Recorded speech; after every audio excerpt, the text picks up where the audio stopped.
नमस्कार दोस्तों, कैसे हो आप सब? आशा करती हूँ आप स्वस्थ एवं खुशहाल होंगे। तो चलिए आज सुनते हैं विश्व प्रसिद्ध लेखिका मीनू त्रिपाठी जी द्वारा रचित कहानी कद। मम्मी जी, काका जी क्या ढंग से बैठ नहीं सकते? बहू हेमलता के कहने पर नर्मदा देवी ने लॉन की ओर देखा। काका भूषण नरम हरी घास पर बैठे आराम से घुटने तक धोती खिसकाए मूंगफली टूंगते हुए धीरे धीरे तेल से घुटने की मालिश कर रहे थे। नर्मदा देवी हेमलता की बात पर कोई प्रतिक्रिया दिखाती उससे पहले ही महेंद्र की आवाज आई। लाओ काका, मैं मल दूं तेल, आप तो बाजरे का खींचड़ा खाओ। महेंद्र के हाथ से खींचड़े का कटोरा पकड़ते काका गदगद हो गए और बोले, इतना बड़ा हो गया मारा महेंद्र, पर जरा भी नहीं बदला। तू भी तो खाना। हाँ हाँ, मैं भी लाया हूँ। महेंद्र को बड़े स्वाद से चटकारे लेकर उंगली से खींचड़ा चखते देख हेमलता गुस्से से भर गई। तभी पीछे से आवाज आई, अपने साहब कितने सादे हैं, सच कहें तो बिल्कुल अपने जैसे ही हैं। रौब दाब सब घर के बाहर ही रखते हैं। किसी की फुसफुसाहट पर हेमलता ने पलट कर देखा। घास पर बैठे महेंद्र को भूषण काका के घुटनों पर तेल लगाते और खींचड़े का स्वाद लेते हुए किसी पुरानी बात पर हंसते देखकर हेमलता विस्मय से भर गई। खींचड़ा कटोरे से सुकड़ते काका के गंवाईपन पर हेमलता ने तो अपना माथा ही पकड़ लिया। चिंता से उसने आसपास देखा। पॉश कॉलोनी के लॉन का ये दृश्य सहज ही आसपास के घरों की बालकनी अथवा छतों से देखा जा सकता था। लॉन में कल तक नजर आने वाले लॉन टेबल, कॉफी के कप, केतली आज सब गायब थे। उन सब की जगह वहां आज घास में आराम से लेटे काका और पास ही नीचे रखा खींचड़े का कटोरा नजर आ रहा था। जिस खूबसूरत लॉन में हेमलता अपने पति महेंद्र के साथ आराम कुर्सी पर बैठी चाय कॉफी की चुस्कियां भरती दिखाई पड़ती थी, आज वहां पति महेंद्र अपने जगत काका के साथ घास पर आलती पालती मारे बैठे खींचड़ा खाते दिख जाते थे। आसपास के ऊंचे पदों पर आसीन सभ्य अभिजात्य समाज के लोग क्या देखते सोचते होंगे कि कैसे गंवाई रिश्तेदार हैं। सोच सोचकर तो हेमलता की जान ही निकली जा रही थी। खून का रिश्ता हो तो जैसे तैसे झेल भी लें, पर यहाँ तो भूषण का काका से सगा तो क्या, दूर दूर तक भी कोई रिश्ता नहीं था। फिर भी सास और पति का उनके प्रति लगाव देखकर वह हतप्रभ थी। हफ्ता पूर्व ही एक दिन भूषण काका से मिलने की इच्छा नर्मदा देवी ने जाहिर की। माँ की इच्छा का मान रखते हुए महेंद्र ने उन्हें फोन लगाया तो वो बोले, क्यों रे महेंद्र, इतना बड़ा आदमी हो गया कि अपने काका को ही भूल गया। जाने कब प्रभु मिलाएंगे तुझसे, और हाँ, मिलाएंगे भी या नहीं ये तो राम ही जाने। उनकी मन को छूती आवाज महेंद्र अनसुना नहीं कर पाया। यूनाइटेड स्टेट्स जाने से पहले सहसा काका से मिलने की इच्छा जाग गई।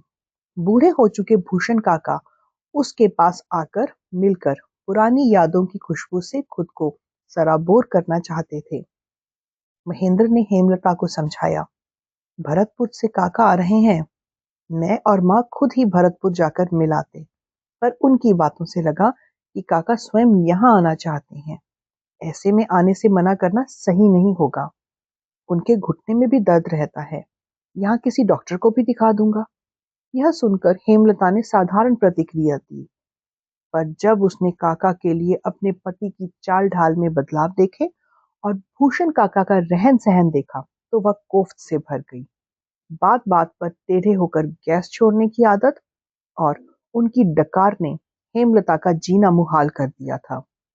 कितना भी इशारा करो कि काका को बाथरूम में भेजो, पर वह सुबह सुबह नीम की दातुन तोड़कर दांतों पे मलते, फिर आ की आवाज के साथ आसपास के घरों में रहने वाले लोगों को भी अस्थिर कर देते। सरल स्वभाव के भूषण को इस बात का भान भी नहीं था कि उनके आने से घर में कैसा बवंडर मचा है। छोटे से कस्बे से महेंद्र और उसके परिवार से मिलने, देखने, सुनने की इच्छा के लिए आए भूषण काका महेंद्र की तरक्की और उसकी सादगी और अपनत्व से भरे स्वभाव पर रिझ गए थे। पर वह उनके जाने के दिन गिन रही थी। वह कौन? वही हेमलता। वह क्या आए घर? घर घर ही नहीं रहा। महेंद्र ने अपने ऊंचे ओहदे और रहन सहन के सारे डेकोरम ताक पर रख दिए।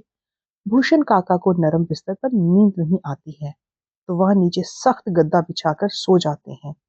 वो सोए तो सोए, पर यहाँ तो महेंद्र भी तकिया रखकर उनके पास पंचायत जमा लेता है। सर्वेंट्स के सामने अच्छा खासा तमाशा बन जाता है। और तो और महेंद्र की 5 साल की बेटी महक भी उनकी कस्बाई बोली की नकल उतारने लगी है। कॉर्नफ्लेक्स की जगह खिचड़ा और चूरमे की मांग करने लगी है। नर्मदा देवी अपने वर्तमान के सुनहरे दिनों के साक्षी भूषण काका को खुश देखकर अपने घुटन भरे अतीत में डूब गई। जब एक छोटे से कस्बे की पतली सी गली में उनका दड़बे सा एक कमरे का मकान घर कहलाता था। अंधेरे, अभाव और घुटन के साथ वह उस घर में अपने पति और बेटे महेंद्र के साथ उसी छोटे से कमरे में बंद थी। बचपन से ही मेधावी महेंद्र को उसके पिता ने एक ही घुट्टी बार बार पिलाई थी। बेटा, जो इस अभाव और गरीबी से निकलना है तो शिक्षा की मशाल जलानी ही होगी, अन्यथा यहीं छटपटाते हुए जीवन व्यर्थ हो जाएगा। पिता की सीख को जीवन का सार बनाते हुए महेंद्र ने कड़े परिश्रम के साथ जीवन को सही दिशा दी। स्कॉलरशिप के माध्यम से वह शिक्षा के सोपान चढ़ता गया। कॉलेज के लिए स्कॉलरशिप के अलावा पैसे की जरूरत पड़ी तो पिता ने अपने एक कमरे के मकान को ही बेच दिया। महेंद्र के पिता भूषण काका के पास आरटीए का काम करते थे। जब भूषण काका को पता चला कि उनके कर्मठ और ईमानदार कर्मचारी ब्रजेश ने बेटे की पढ़ाई के लिए एकमात्र पूंजी और सहारा अपना मकान वो ही बेच दिया, तो उन्होंने उन्हें अपने घर में शरण दी और कहा, बेटे की पढ़ाई के लिए घर बेच दिया तो लड़का जरूर होनहार होगा। जब तक कोई इंतजाम नहीं होता या फिर कुछ कमाई करके बेटा तुम्हारी मदद नहीं करता, तब तक तुम दोनों हमारे घर में ही रहोगे। हाँ, पैसे की मदद तो मैं नहीं करूंगा, पर हाँ, सिर छिपाने के लिए मेरे घर के द्वार हमेशा खुले हैं। बेटियों के ब्याह हो गए हैं, हम बूढ़े बुढ़िया घर में अकेले ही हैं, हमें कोई दिक्कत नहीं होगी। जब कुछ इंतजाम हो जाए तब चले जाना। काका के शब्द डूबते को तिनके का सहारा बने। कॉलेज के शुरुआती दिनों में महेंद्र अपने माता पिता से मिलने उनके घर ही जाया करता था। हालांकि साल डेढ़ साल में नर्मदा देवी और उनके पति ने पास में ही एक किराए का घर ले लिया। फिर भी अधिकतर खाना पीना उठना बैठना सब काका के घर पर ही होता। तीज त्योहार में पकवान वहीं बनते और साथ खाए जाते। कब वो सब एक प्रगाढ़ बेनामी रिश्ते में बंधे पता ही नहीं चला। महेंद्र कॉलेज वापस जाता तो काकी गोंद के लड्डू और चिवड़ा बांध देती। वो भी क्या वक्त था। नीचे दालान, एक कोठरी, एक बड़ा और एक छोटा कमरा, और ऊपर एक कोठरी और बिना प्लास्टर का एक छोटा सा कमरा। छोटी सी छत वाला काका का मकान किसी हवेली से कम नहीं लगता था। उन 4-5 सालों में महेंद्र ने उत्तरोत्तर प्रगति की। नामी कंपनी में प्लेसमेंट के साथ घर, कार, सुख सुविधाएं मिली। शहर बदले, नौकरी बदली, ओहदे बदले, पर नहीं बदला तो भूषण काका के प्रति श्रद्धा का भाव। काका का किया जो महेंद्र और उसके माता पिता के अलावा और कोई नहीं समझ सकता था। हेमलता को तो अंदाजा भी नहीं था कि भूषण के साथ सहज जीवन जीने के लिए खुद को उनके स्तर पर लाना महेंद्र के लिए क्यों जरूरी था। भला ईश्वर को भी कोई अपनी प्रतिष्ठा रौब दाब दिखाता है। 2 दिन बाद भूषण काका अपने गांव चले गए तो घर का वातावरण अपने पुराने परिवेश में लौट आया। फिर भी नाराज रही। समझ में नहीं आया कि काका के आने पर तुमने अपना आचार व्यवहार क्यों बदला। हेमलता, काका हमसे मिलना चाहते थे, मिथ्या आडंबर और वैभव से नहीं। संभव था हमारी शान शौकत देखकर वो अपनी स्वाभाविकता खो देते। वो नहीं रहते जो वो हैं, जिन्हें मैं जानता हूँ। महेंद्र ने थोड़ा विचलित होकर हेमलता को जवाब दिया, पर बात उसके गले से उतरी नहीं। अलबत्ता ईश्वर से यही प्रार्थना करती गई कि भूषण काका अब दोबारा ना आए। बात आई गई हो गई। महेंद्र काम में व्यस्त हुए और हेमलता महक में। तभी एक दिन नर्मदा देवी ने हेमलता को अपनी पोती को डांटते हुए सुना। एक हफ्ते की पॉकेट मनी काट कर तुझे पेंसिल दूंगी। एक हम थे जो पेंसिल घिस जाने तक इस्तेमाल में लाते थे, और एक ही आजकल की औलादें हैं जिन्हें चीजों की कदर ही नहीं है। बहू की आवाज बैठक तक आ रही थी। जब रहा नहीं गया तो नर्मदा देवी कमरे में झांकने चली आई। हेमलता महक पर बुरी तरह बरस रही थी। नर्मदा देवी बीच बिचाव करने की कोशिश की तो हेमलता ने कहा, मम्मी जी, आप इसकी भोली सूरत पर मत जाइए। आज बड़ी शर्मिंदा हुई हूँ इसके कारण। आज पेरेंट्स टीचर मीटिंग में ढेर सारे पेरेंट्स के बीच इसकी टीचर बोली, मिसेस शर्मा, कम से कम मेहर को पेंसिल ढंग की दिया कीजिए। सच मम्मी, मैं तो शर्म से पानी हो गई जब इसकी टीचर ने मुझे 2.5 इंच की पेंसिल दिखाई। गुस्से में भरी बहू को देखकर नर्मदा देवी ने बहू की तरफदारी में ही भलाई समझी और महक से कहा, क्यों री महक, कल ही तुम्हारी मम्मी ने मेरे सामने तुझे नई पेंसिल दी थी, इतनी जल्दी छोटी कैसे हो गई? महक को गुमसुम देखकर हेमलता बोली, 4 दिन से इसे नई पेंसिल दे रही हूँ मम्मी। इसकी मैथ्स टीचर ने भी बताया कि ये डस्टबिन के पास खड़े होकर अपनी पेंसिल छील डालती है। वो मम्मी, कुछ कहने की कोशिश में ही महक डपट दी गई। नर्मदा देवी ने अफसोस से कहा, जब इसे पेंसिल छीलते देखा तो क्लास टीचर ने 4 लोगों के सामने तुझे क्यों शर्मिंदा किया? मम्मी जी, इसकी क्लास टीचर तो सुबह अटेंडेंस लेकर चली जाती है, फिर आखिरी पीरियड में आती है डायरी लिखवाने के लिए। अब इस बीच ये नई पेंसिल को छीलती है या खाती है, वो क्या जाने। उनको तो मुझे शर्मिंदा करना था सो कर दिया, वो भी सारे पेरेंट्स के बीच में। इसकी टीचर ने गुस्से में भरकर यहाँ तक बोल दिया कि सक्सेसफुल लोगों के बच्चों के पेरेंट्स को शर्मिंदा करने का कोई मौका नहीं छोड़ना चाहती हैं टीचर्स। हालांकि टीचर्स पर लगा ये आरोप बेबुनियाद था, ये नर्मदा देवी भी समझती थी, पर उस वक्त वह हेमलता की मनोदशा से परिचित थी। पेरेंट्स टीचर मीटिंग में कई पेरेंट्स के बीच एक छोटी पेंसिल के कारण उपहास का पात्र बनना भला किसे अच्छा लगेगा। थोड़ी देर बाद एक बार फिर हेमलता ने उसे नई लंबी सुंदर सी पेंसिल शौक करके दी। नर्मदा देवी ने उसको होमवर्क करने में मदद की, पर डांट पड़ने से शायद वह कुछ बुझी हुई थी, इसलिए आज उसकी लिखावट सुंदर नहीं आई। शाम को महेंद्र घर आए तो महक की चुलबुली बातें सुनने को नहीं मिली, बस कि उसके एवज में आज जो पेरेंट्स टीचर मीटिंग में हुआ वह सुनने को मिला। महक को चुप उदास देख महेंद्र ने उसे लाड से गोद में उठाकर दुलारते हुए कहा, अरे, आज मेरी गुड़िया इतनी चुप क्यों है? यह सुनते ही महक ने एक ही सांस में अपनी मम्मी की सारी ज्यादतियों का बखान कर डाला। तो महेंद्र अपनी लाडली को पुचकारते हुए पूछने लगे, पर एक बात तो बताओ, इतनी शानदार सुंदर पेंसिल को तुम छोटी करके क्यों लिखती हो?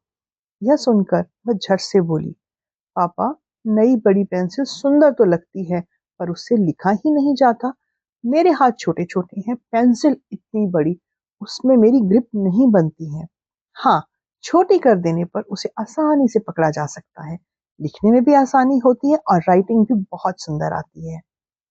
सहजता से महक ने अपनी बात कही, जिसे सुनकर पल भर को सन्नाटा हो गया।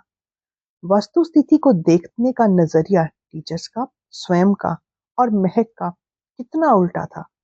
महक का नन्हा मन अपनी सुविधा और बेहतर प्रदर्शन की चाह में पेंसिल की सुंदरता को दरकिनार कर उसकी लंबाई घटाकर पकड़ने योग्य बना लेती थी।